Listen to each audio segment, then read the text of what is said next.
Përshëndetje të nderuar miqtë e mi, ja ku po ritakohemi sërish me mua Tirona Lilin, pikërisht këtu në kanalin Monitor TV për të folur për çiftin më të dashur të publikut.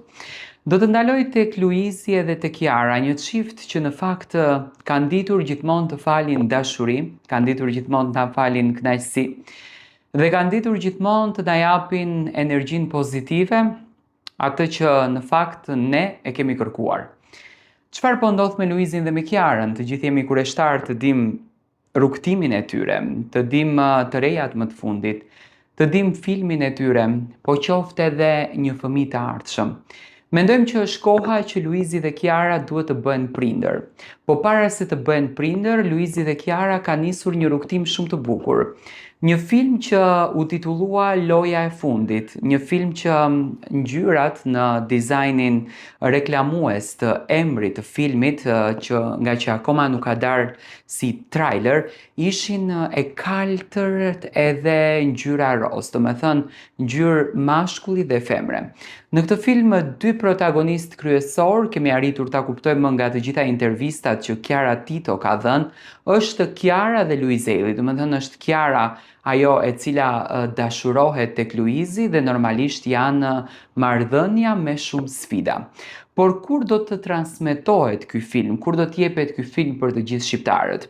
Filmi Loja e fundit do të transmetohet në Cineplex më datën 12 shkurt. Më 12 shkurt, pikërisht 2 ditë para ditës së të dashuruarve, ditës të Shën Valentinit, ne do të kemi fatin që të ndjekim filmin më të bukur, Loja e dashurisë. Më besoni që mezi pres që të shoh Kiarën në këndin e aktores, sepse jam shumë kureshtar në fakt ta shoh Kiarën, por më besoni që mezi pres të shoh dhe Luizin. Domethënë, edhe pse Luizin e kemi parë një herë në kuadër të dashurisë, një film i cili mori shikueshmëri të frikshme, ashtu siç vetëm Luizi dinte të merr, këtë herë do të jetë shikueshmëria goxha më e madhe.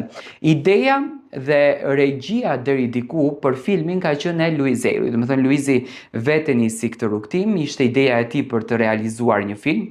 Unë them në jetë çdo gjë është realizueshme kur ne dim dhe dum, dhe Luizi realisht me dëshirën e tij e arriti që ta realizon këtë film i cili pritet që më datën 12 shkurt të bëjë xhiron e rjetit, do të thënë të komentohet ashtu siç komentohet edhe sot. Kiara dhe Luizi dashurohen lehtësisht me njëri tjetrin, ngecin në disa sfida, por do me thënë është një film që nuk është dram, nuk është thriller, mos o zot, por është një film që është komedian, më thënë është film komedi që do të qeshim, do të argëtohemi pafund, ndoshta do të njohim edhe Kiarën e cila është në portokalli që na fal çdo javë energji të bukur. Le ta presim filmin, le të shohim se si do të jetë. 12 shkurt është data kur Luizi dhe Kiara kanë zbuluar çdo sekret të tyre.